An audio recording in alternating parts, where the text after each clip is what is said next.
কিন্তু তার সঙ্গে সিবিআই এর যে ভূমিকা সেটাও কিন্তু পরবর্তী সময়ে তোমার সঙ্গে কথা হবে, শুভজিৎ তোমার সঙ্গে কথা হবে। আমরা একের পর এক বিশেষজ্ঞদের সঙ্গেও কথা বলছি। অপরাজিতা আড্ড তিনি কি বলছেন, রূপাঞ্জনার সঙ্গেও আমরা কথা বলেছিলাম। একই সঙ্গে পরমব্রত চট্টোপাধ্যায়ের বক্তব্য রইল আপনাদের জন্য ব্যাক টু ব্যাক। কার্যকর কাণ্ডে যে শিয়ালদা আদালতে সঞ্জয় রায়কে নিয়ে যে শুনানি হলো, তার মধ্যে মৃত্যু কারাদণ্ড আমরা কোথাও মনে হয়েছিল যে সেটা হয়তো হবে, কারণ এতগুলো আগে এত কেস বা বিভিন্ন সময় the nature of the case সবকিছু দেখে যেটা যতদূর আমরা বুঝতে পেরেছি, যেহেতু উনি বললেন, আমাদের জাজ সাহেব বললেন, অনির্বাণ, উনি বললেন যে ইটস নাকি rarest of the rarest case নয়। সো সেইটা দিক থেকে আমার মনে হলো একটা কথা তো ভেতর থেকে একটা স্বস্তির নিঃশ্বাস, যে এতদিনের লড়াই, এত মানুষের লড়াই, তার একটা অন্তত পথ দেখতে পেয়েছে মানুষ।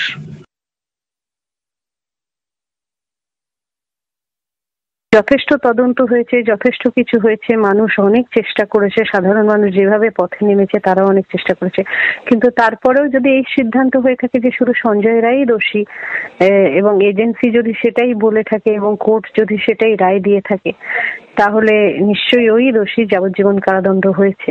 এবং আশা করি এটা এখানে থেমে থাকবে না, আরো তদন্ত চলবে। আদালত নানা রকম বিচার করে নানা রকম তদন্ত তারা করেছেন, করার পর তাদের মনে হচ্ছে সঞ্জয় রায় একমাত্র দোষী। তো তাই জন্য তারা তাকে শাস্তি দিয়েছেন। যদি তিনি দোষী হয়ে থাকেন, মানে আমাদের তো দেখো, আমাদের সাধারণ মানুষ হিসেবে তো আদালত বা বিচার ব্যবস্থার ওপর ভরসা না রেখে তো উপায় নেই কোনো। এখন আমার যদি মনে হয় যে না, এটা করে অনেককে আড়াল করা হলো, কারোর মনে হতেই পারে সেটা, কিন্তু আমাদের তো ফাইনালি বিচার ব্যবস্থার উপর, আদালতের উপর ভরসা রাখতেই হবে, না হলে আমরা তো ভরসাটা কার উপর রাখবো? তো সেই আদালতের মনে হয়েছে যে সঞ্জয় রায় একমাত্র না হলেও অন্তত মূল দোষী, এবং তাই জন্য তাকে তারা শাস্তি দিয়েছেন। একজন ডাক্তারবাবু সই করেছেন, নিচে আরো দুজন সই করেছিল, তাদের নামটা মুছে দেওয়া হয়েছে, কারণ তারা এখনো চাকরিতে আছে। তাদের যেন বাড়িতে হামলা না হয়, তৃণমূলের হারমাদরা যেন হামলা না করে, তাই তাদের নাম, তাদের ট্রান্সফার যেন না করা হয়, তাদের নামটা মুছে দিয়েছি আমরা। কিন্তু একজন ডাক্তারবাবু না, 3 জন ডাক্তারবাবু এর সাথে সহমত ছিলেন। মুখ্যমন্ত্রী স্বাস্থ্য ভবন, যা নাকি নর্থ বেঙ্গল লবি থেকে চলে, তারা কি করলো, একজন ডাক্তারবাবু যখন উদয়ন মিত্র জানালেন, তার পরিপ্রেক্ষিতে তাকে একটা লেটার দেয়া হলো। সেই লেটারটাও আমার কাছে আছে, শোকজ লেটার। সেখানে লেখা হচ্ছে, whereas ডক্টর উদয়ন মিত্র, তারপর সে তার ডিগ্রি, কোথায় চাকরি করেন, district hospital Alipurduar has reportedly been violating the instruction with regard. আজ বিজেপির অভিযান রয়েছে, স্বাস্থ্য ভবন অভিযান, সেদিকেও আমাদের নজর রয়েছে। আপনাদেরকে শোনাবো সুকান্ত মজুমদারের আবারও বক্তব্য। তবে এই মুহূর্তে আরো একবার আপনাদের মনে করিয়ে দিই, সঞ্জয় রায় তার যাবজ্জীবন, ফাঁসি নয়। অসন্তুষ্ট মুখ্যমন্ত্রী মমতা বন্দ্যোপাধ্যায় আজ সকালবেলায় জেলা সফর শুরুর আগেই ডুমুরজলা স্টেডিয়ামে যখন তিনি কিন্তু ফাঁসির কথা বলেছিলেন, তিনি মনে করিয়ে দিয়েছিলেন, এবং এই ঘটনা শোনার পর, এই সাজা শোনার পর তিনি যে অসন্তুষ্ট সে কথাটা আরো একবার স্পষ্ট করে দিয়েছেন। এ ধরনের নরপিশাচে চরমতম শাস্তি হওয়া উচিত, মন্তব্য মমতা বন্দ্যোপাধ্যায়।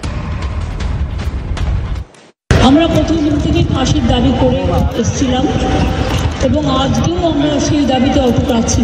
আমরা এটাই বলেছিলাম, আমাদের হাতে কেসটা থাকলে আমরা কিন্তু অনেকদিন আগেই ফাঁসির অর্ডার দিয়ে দিতে পারতাম, ফাঁসির অর্ডার করে দিতে পারতাম।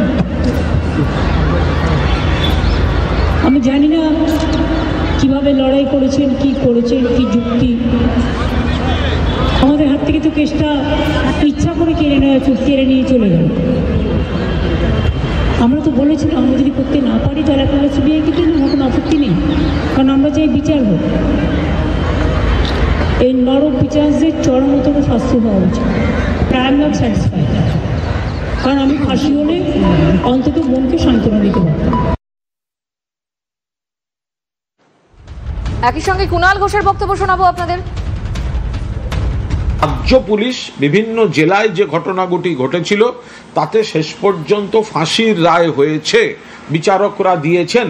কিন্তু আরজি করের ক্ষেত্রে আমরা দেখলাম বিচারক ফাঁসির সাজা দিলেন না, বিচারকের সিদ্ধান্তের উপর আমাদের কিছু বলার নেই। এখন কলকাতা পুলিশের হাতে তো তদন্ত নেই, তদন্তটা সিবিআই এর হাতে।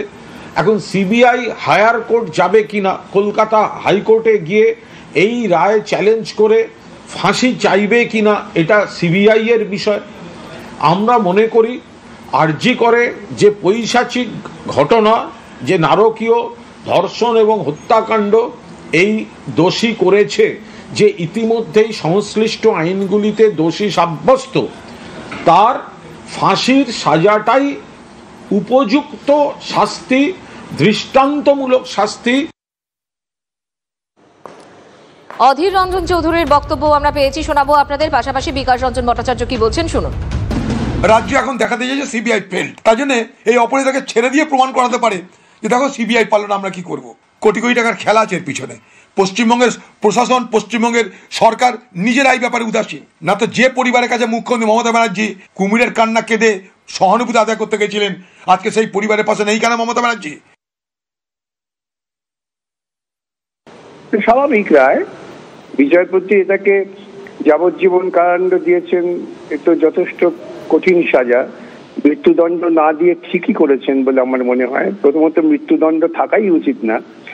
এখন বিচারপতি সমস্ত তথ্য প্রমাণ ঘেঁটে এই রায় দিয়েছেন।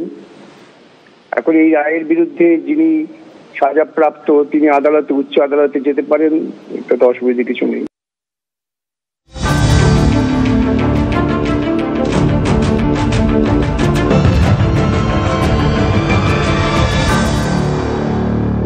In association with GD Goenka Public School.